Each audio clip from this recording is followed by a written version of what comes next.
시청자 여러분 안녕하십니까. 지금부터 저렇게 한노령들을 시작하겠습니다.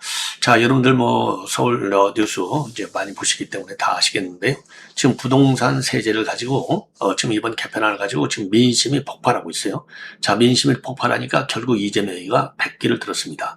자, 이 부동산 세제 쉽게 얘기해서 돈 좀 가지고 있는 사람 때리겠다는 거 아니에요. 왜? 표로 계산하면 그야말로 다주택을 가질 수 있는 경제적 여유를 가지고 있는 분보다는 그렇지 않은 유권자가 압도적으로 많거든요.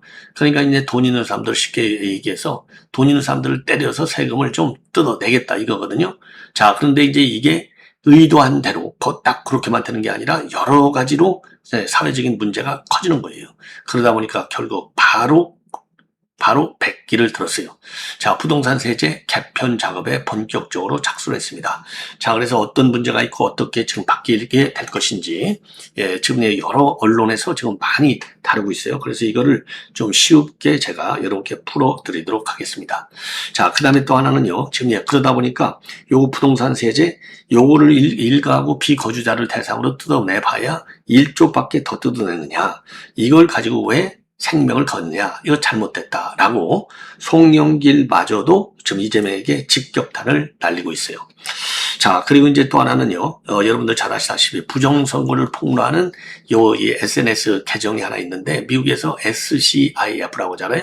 이 SCIF 계정은요, 여기에 이제 부정선거 관련 뉴스가 나오면, 이 정보가 나오면 트럼프 대통령이 본인의 트루소셜에 바로바로 올릴 정도로 신뢰성을 가지고 있는 계좌가 되는 겁니다. 자, 그래서 여기에 말이죠. 우리 이제 대한민국의 중앙선관위가 만들었다고 하는 A웹이 미국의 선거에도 부정 개입했다. 즉, 미국의 부정선거에 개입했다는 것이죠. 예, 요 내용을 폭로하고 있습니다. 자, 그러다 보니까 지금 A앱 측에서는요, 입장문을 내놨어요. 그 관련해서. 예, 그래서 입장문 당연히 전부 다 부인하죠. 예, 특히 인천시의원들이 문제 제기를 많이 하고 있는데, 전면 부인하는 입장문을 내놓고 있습니다. 자, 그래서 요 내용도 말씀드리고, 그리고 이제 시간이 되면, 지금 중국의 우리 국내 간첩회의가 말이죠. 못 잡아서 그러죠. 못 잡는 거지. 이제 이재명 정부에서는 못 잡는 게 아니라 안 잡는 거겠죠. 예. 자, 중국 군 출신 간첩 2명이 잡혔습니다. 자, 그래서 이제 구속된 상태로 재판에 넘겨질 운명에 처해 있는데, 자, 지금 보니까 우리 군 정보만을 수집하는 게 아니라 미군 정보까지 수집하고 있어요. 여기에 제가 보기에는요, 미인계까지 쓰고 있습니다. 예. 그래서 주한 미군 부대에서 일하고 있는 우리 한국 여성이죠. 한국 여성을 말하자면 이제 그 협조자로, 그러니까 이제 쉽게 얘기하면 그 여성도 간첩인 거예요. 예. 그 여성을 간첩으로 활용해서 대담한 첩보 활동을 한 거예요. 자, 그래서 요 관련 내용까지 여러분께 말씀을 드리겠습니다.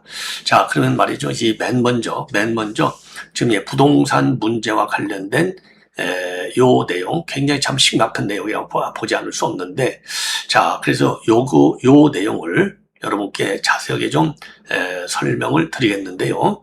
자, 그래서 이제 비거주 1주택자에 대한 이 문제 제기가 상당했어요. 자, 한마디로 해서 그래서 부동산 민심이 이제 폭발한 거 아니겠습니까? 자, 그래서 요 내용이 이제 말하자면 이제 이번 결국 총선에도 도움이 안 된다, 이렇게 판단을 한 거예요. 자, 그러니까 이제 백기를 들죠. 제가 여러분께 말씀드렸지 않습니까? 모든 조치는 결국 어디로 가느냐? 기승전 총선을 변수를 두고서 해석하면 큰 차이가 없다. 제가 이런 말씀을 여러 차례 드렸지 않습니까? 자, 그래서 이 부동산 민심이 지금 흉흉하다 보니까 이제 결국은 백기를 들었어요. 자, 그래서 요 내용을 이제 여러분께 자세하게 좀 설명을 드리겠습니다. 자, 이게 좀 굉장히 내용이 좀 복잡한데요. 제가 좀 쉽게 설명을 드리겠는데, 우선요, 민심이 이렇게 급격히 악화되다 보니까 사실상 이제 백기를 든 거나 마찬가지인 거예요. 자, 그래서 비거주 1주택자를 집중 겨냥한 종합부동세, 종부세라고 하잖아요. 그 다음에 양도세 증세 방안이 발표되니까 입법 예고기간에 수천 건의 반발 의견이 쏟아졌고, 결국은 경제부총리가 정부안은 확정된 것이 아니다.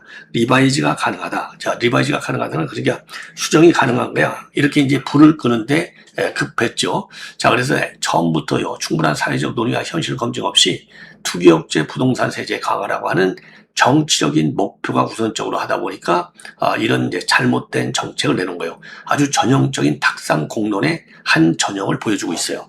자, 그래서 비거주 1주택자에 대한 종부세와 양도세 구조를 보면은 정부가 집 한 채를 가진 사람이라도 실제 거주 여부에 따라서 사실상의 투기 세력과 유사하게 취급하는 방향으로 세제를 설계하고 있어요. 자, 그래서 개편안에 따르면요, 내년 이후에 비거주 1주택자의 종부세 기본 공제액은 9억 원, 그리고 올해는 12억 원은 물론이고 거주자 14억 원보다도 5억 원이나 낮게 책정되는 겁니다. 여기에 대해서 2029년부터는 양도소득세에서 보유 기간에 따른 장기 보유 공제가 전면 폐지돼요. 실제 거주 기간만 따지는 최대 80%의 장기 거주 소득 공제만 허용되는 구조로 바뀌어요. 그러니까 결국 같은 1주택자라도 생활 여건상 집을 비워두고 다른 곳에 거주하면 세제 측면에서는 중과 대상에 가까운 대우를 받게 되는 겁니다. 그러니까 어마어마한 세 부담을 지게 되는 거예요. 자, 그래서 정부는요, 이러한 강경한 구조에 대해서 일부 예외를 설정하면서 불가피한 비거주자는 거주로 인정해 주겠다. 이렇게 이제 입장을 바꿨어요.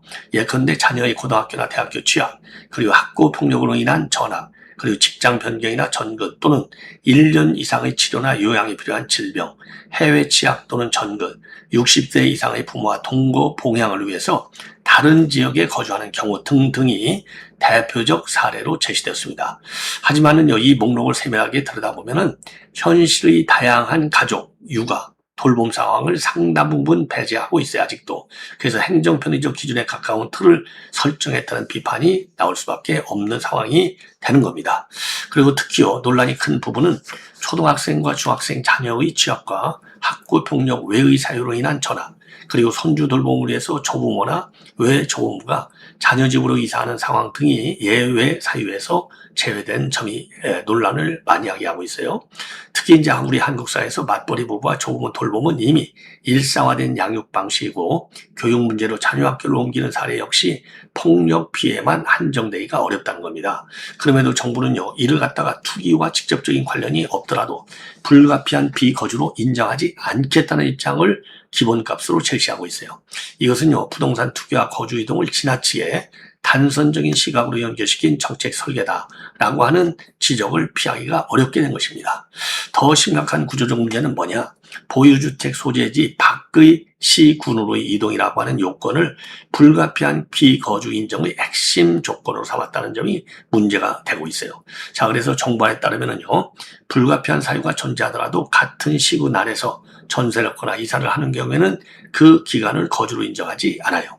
예를 들어서 맞벌이부가 영유아를 돌보기 위해서 보유주택이 있는 시군 내에서 부모 집 근처로 이사를 해도 주소지가 시군 밖으로 나가지 않는 한 비거주로 간주하게 돼서 세 부담이 늘어나는 겁니다. 반대로요, 서울 금천구에서 경기 강명시로 거의 바로 붙어 있잖아요. 이동하는 경우에는 행정구역 경계가 달라졌다는 이유 하나만으로 불가피한 비거주자로 인정할 수 있는 구조가 되는 거예요. 자, 이게 얼마나 모순입니까? 자, 이러한 기준은 실제 시민들의 생활 패턴과 행정구역 체계를 혼도한 대표적 사례로 볼 수 있는 겁니다. 교육 환경이라든가 통근 거리, 그리고 육아 지원, 부모와의 거리 등은 모두 생활권을 기준으로 결정되는 요인이지 법적 행정구역과 일치하지 않는 경우가 많지 않습니까? 그럼에도 불구하고 정부는요, 시군 경계를 기준으로 해서 세제상 투기꾼과 불가피 비거주자를 구분하는 잣대를 들이댄 거예요. 그래서 이 전반적으로 이런 흐름을 보면은요, 한 시민이 강동에서 강서로 가면 투기꾼이고 금천에서 광명으로 가면 불가피 비거주자나 이런 불만이 나오고 있는 겁니다. 그래서 이번 정책의 비상식성 그리고 시민 정서와의 괴리를 잘 드러내고 있는 사례가 되는 거예요. 자, 그리고요, 불가피한 비거주자 인정 기간을 일률적으로 최장 3년으로 제한한 점도 도마 위에 올라 있어요. 입시라든가 직장 이동, 노부모 봉양, 그리고 만성질환 치료, 영유아 양육 같은 등은 어떤 경우에는 3년을 훌쩍 넘는 장기적인 생활 패턴 변화로 이어지기도 해요. 그럼에도 정부는요, 기본적으로는 3년이라고 하는 기준을 딱 세워놓고 예외가 있으면 국민의 의견을 듣고 한 번 더 검토하겠다는 입장을 취했습니다. 이것은요, 정책 설계 단계에서 시민생활 양식에 대한 정교한 조사라든가 시뮬레이션보다는 세제 강화라고 하는 목표에 맞춰 단순한 숫자 기준을 우선 설정해놓고 이후 여론 상황에 따라서 조정하겠다는 접근으로 올 수 있어요. 자, 그리고 부동산 세제 외에도 말이죠. 이른바 만능 절세 통장으로 알려진 ISA 개편안 역시 민심과 정치적 계산을 동시에 반영하면서 방향 전환이 예고된 상태입니다. 정부는 처음에요, 생산적 금융 ISA를 새로 만들면서 기존 ISA의 만기를 5년으로 제한하고 연간 2천만 원 납입 한도의 미사용분을 다음 해로 이혼하지 못하도록 하는 안을 발표했어요. 이것은 사실상 기존 ISA의 유연성과 장점을 축소해서 특정 목표에 맞는 새 상품으로 자금과 관심을 유도하려는 성격이 강한 겁니다. 하지만 이재명이가 직접 나서 전면체 검토를 지시하면서 정부가요, 기존 ISA의 혜택을 유지하는 방향으로 선회할 것이다 라는 관측이 나오고 있습니다. 이 ISA 부분은 저와도 여러 번 차례 넘게 분석을 해드렸죠. 자, 그래서 ISA 논의는요, 부동산 세제와 마찬가지로 세제 혜택 축소를 통해서 재정을 확보하려는 기조하고 중산층과 투자자, 저축자에게 주는 신호를 어떻게 관리할 것인가가 충돌하는 지점입니다. 처음에는 혜택 축소하고 구조 변경을 통해서 투자, 저축 형태를 정부가 원하는 방향으로 유도하려 했지만은 여론 반발과 시장 불안이 커지니까 이재명이가 민생 투자자 보호의 이미지를 앞세워 개입하는 그림이 연출되고 있어요. 이것은 정책 설계 초기부터 중산층과 실수요자 투자자 관점에서 세제 변화의 파급 효과를 충분히 고려하지 않았다는 점을 보여주는 동시에 나중에 정치적 개입을 통해서 국민 혜택을 지켜냈다라고 하는 메시지를 만들 수 있는 여지를 남겨주었다. 이런 비판도 지금 가능하겠습니다. 그리고요, 대주주가 상속세, 증여세를 줄이기 위해서 회사 주가를 인위적으로 낮게 유지하는 주가 누르기 관행을 막겠다는 정부 방안도 비슷한 한계를 드러내고 있어요. 정부는 최근에요, 13개 반기 중에서 12개 반기 동안에 PBR이 코스피 업종별 하위 25%나 코스닥 하위 10%에 드는 기업을 심사 대상으로 삼겠다는 기준을 내놓았는데 저 PBR 기업을 장기간 방치하고 이를 상속 중요 시점에 활용하는 편법을 견제하겠다는 취지입니다. 하지만 이 기준을 정할 경우에는요, 실제 심사 대상 기업이 139 수준으로 줄어들어서 제도가 겨냥하는 표준에 비해서 지나치게 좁은 범위만 커버한다는 지적이 이어졌어요. 결국 정부는 이 부분 역시 재수세에 들어가서 기준과 적용 범위를 다시 손보겠다는 입장을 내놓고 있습니다. 자, 그래서 지금 언론 보도를 종합적으로 이제 쭉 분석해 보면 현 정부의 세제 개편이 투기, 대주주, 부자 억제라고 하는 정치적 메시지를 앞세우다 보니까 설계 단계에서부터 중산층 실수요자와 일반 투자자의 생활 현실을 충분히 반영하지 못한 채 일괄적인 증세 혜택 축소 방향으로 나갔다는 점입니다.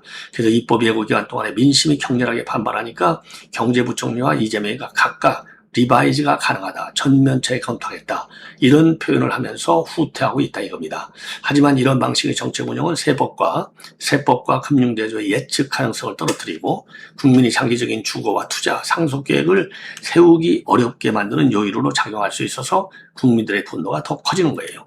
결국 비거주주 1주택자, ISA 가입자, 그리고 상속 증여를 준비하는 기업, 대주주 등 다양한 주체들이 공통적으로 느끼는 감정은 정부가 언제 어떤 기준으로 세제와 규제를 바꿀지 알 수 없다는 불안입니다. 투기 억제와 조세 형평이라는 명분은 중요하지만 이를 위해서는 먼저 국민 생활 패턴과 시장 메커니즘을 정밀하게 분석한 뒤에 제도를 설계하고 이후에는 일관되고 예측 가능한 방식으로 운영해야 합니다. 지금과 같이 여론의 방향에 따라서 급히 던진 세법안을 여론을 보고 다시 거두는 패턴이 반복된다면 조세 정의라는 본래의 목적보다는 정부 정책을 믿고 장기 계획을 세울 수 없다는 냉소만을 키울 가능성이 매우 크다. 자, 그래서 이렇게 우리 국민들의 이 분노를 말이죠. 지금 정부 여당이 과연 어느 정도나 지금 알고 있을지 더 가열차게 우리가 지금 분석하고 비판해야 될 것이 아닌가. 자, 이런 생각이 듭니다. 자, 그래서 시청자 여러분들 말이죠. 제가 앞으로는요, 정치권 뉴스만이 아니라 이런 부동산 문제라든가 이 증시 문제, 또 환율 문제, 경제 문제에 대한 이 보도 평가도 제가 앞으로 계속해서 늘려나갈 계획으로 있어요. 그래서 우리 시청자 여러분들께서 저의 방송 더 많이 좀 시청해 주시고 주변 분들과 공유해 주시면 대단히 고맙겠습니다. 그리고 여러분들의 의견은 또 이 댓글로 표현해 주시면 말이죠. 여러분들의 강한 비판도 정부에 상당한 자극이 돼요. 자, 그래서 여러분들께서 댓글을 좀 많이 올려주시면은 대단히 고맙겠다는 말씀도 드립니다. 예. 자, 지금 이 시간에 굉장히 좀 여러분들께서 바쁘신가 봐요. 댓글을 올리시는 분이 별로 없으시네요. 많이 좀 올려주시면 대단히 고맙겠다. 이런 말씀을 다시 한번 드립니다. 자, 이번에는요, AF과 관련해서 여러분께 말씀을 드리겠습니다. 지금 이제 일부 매체에서 대대적으로 지금 보고도 하고 있어요. 미국의 지금 SCIF, 그러니까 이제 부정선거 추적 전문 이 SNS 계정이 되겠어요. 여기에서 우리 이제 중앙선관위가 만들었다고는 AUF, 즉 세계선거기관협의회잖아요. 여기하고 이게 이제 하나의 사실상 글로벌 선거 사기 카르텔이 되고 있다. 이런 제목의 게시물을 올리고 있어요. 자, 그래서 요 게시물 내용을 여러분께 자세하게 설명을 드리겠습니다.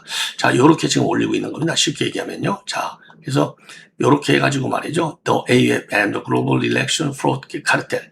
AUF과 이 글로벌 선거 사기 카르텔. 자, 그래서 이제 2020년도, 지금 이제 미 선거가 이제 도난당했다. 이거 아니에요? 트럼프 대통령이 주장하는.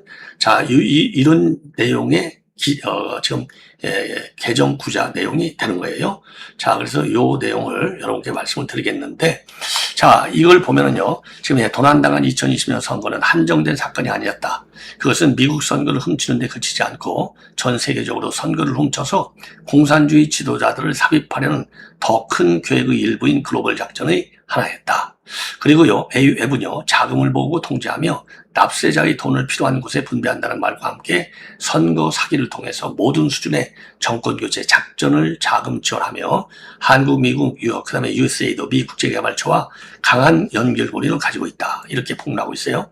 자, 그리고 요 게시물은요, 지난 2020년도 10월 8일자 파이낸스 투데이 기사인 중앙선관위 AF 해외 부정선거에도 연루 이 동영상을 공개하면서 주요 내용을 전달하고 있는데 요 해당 기사 내용을 보면은요 어떻게 되어 있냐면 AUF이 2013년도 중앙선관위의 주도로 설립된 국제기구라는 것과 그 다음에 국산 선거 시스템 전자2 개표기 서버 이것을 갖다가 이라크, 콩고, 그 다음에 키르기스탄 이런 여러 국가의 중앙 서버 구축을 무상 지원하고 국내 장비업체, 즉 미르 시스템즈와 같은 이 국내 장비업체의 전자투표기, 투개표기 수출을 알선했다. 이런 기사 내용으로 되어 있어요. 요거를 갖다가 지금 다시 한번 SCF가 지금 올려고 공개하고 있는 겁니다. 자, 그래서 이제 문제는 바로 뭐냐면 한국산의 전자2 개표기가 도입된 이라크, 그 다음에 DR 콩고, 그 다음에 키르기스탄 이런 데서는 개표 결과 조작 의혹, 그리고 시스템 부실 논란이 불거졌고, 결국은요, 유혈 시위와 폭동으로 이어졌어요. 그리고 또 해외에서 논란이 된 전자2 개표기, 서버 시스템과 유사한 사양의 제품이 국내 2020년도 4.15 총선에도 사용됐다면서 통계적 이상 현상, 사전투표 조작 의혹, 법원의 증거부전 기각과 서버 이전 등을 근거로 해서 국내 선거 역시 검증과 국제조사단의 개입이 필요하다. 이렇게 강조하고 있습니다. 한편 말이죠. AUF에 대한 국제공조수사를 촉구하는 목소리도 계속 이어지고 있어요. 한미 부정선거 공동조사단 일원으로 최근에 이제 한국을 다녀간 미국의 선거 데이터 분석 전문가인 더글러스 프랭크 박사도 AUF를 글로벌 부정선거의 온상으로 꼽고 있습니다. 그리고 또 방한 중에 있는 지금 미국 라스베가스 부정선거 투사 서밋 주관자인 후안 오 사빈 씨도 말이죠. 지난 8월 8일입니다. 올림픽공원 항쟁 현장을 찾아서 AUF 수사가 필요하다. 이런 입장을 표명한 바 있습니다.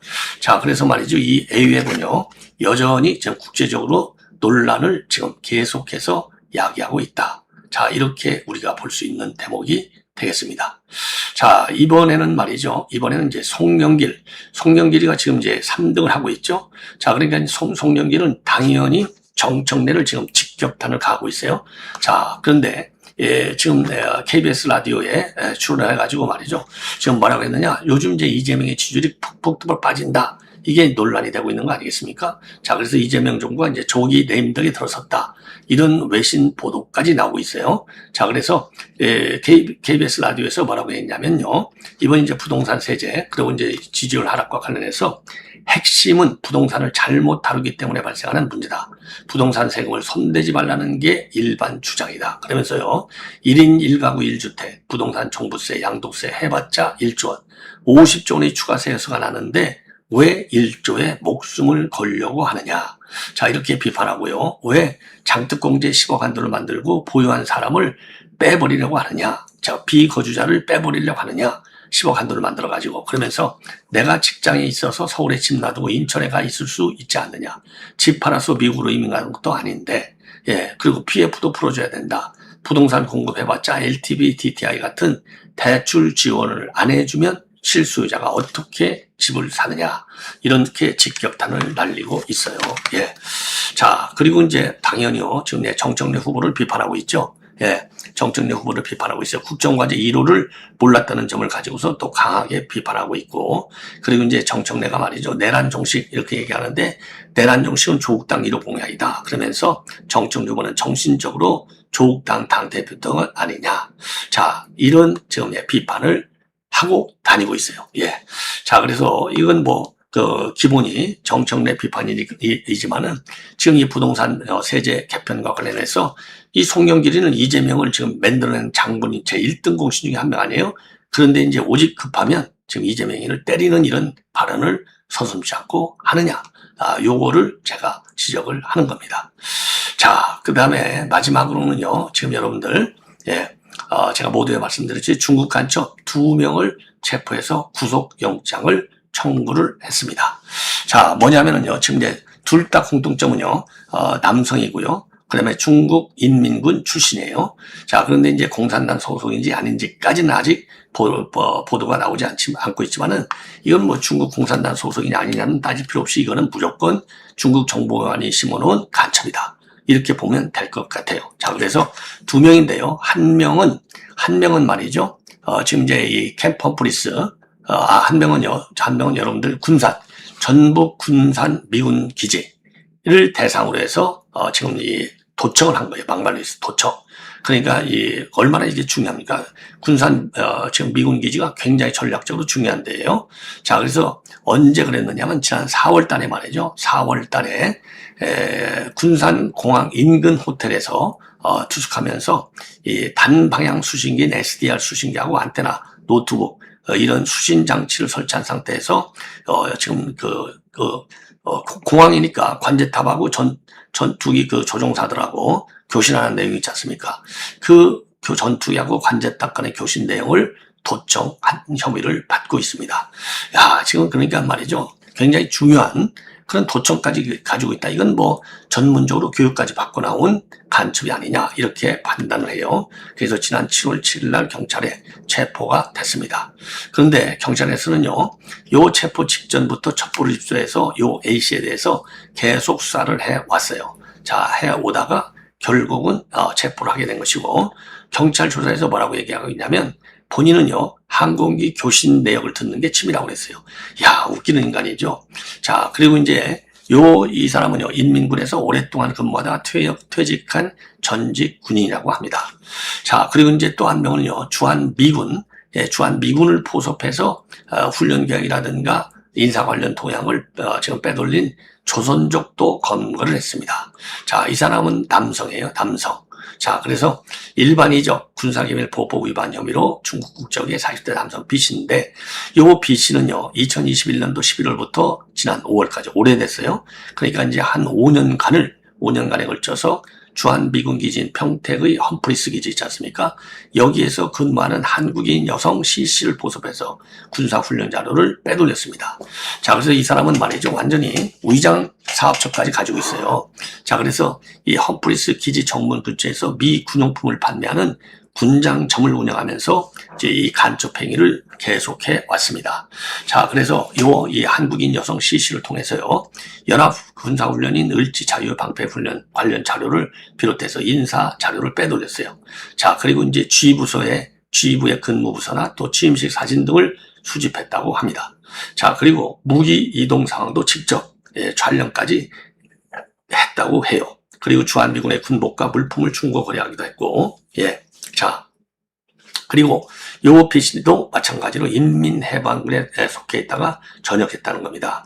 자, 자, 그런데 이게 말이죠. 진짜 인민해방군에 있다가 전역하고 온 건지, 그거는 서류상으로만 전역한 건지, 예, 이거는 알 수가 없죠. 제가 보기에는요, 실제로 퇴역을 하고 들어왔을 가능성도 있고, 간첩 파견을 위해서, 적은 그대로 인민군에 두고서 위장 신분으로 들어왔을 가능성도 상당한 것이 아니냐.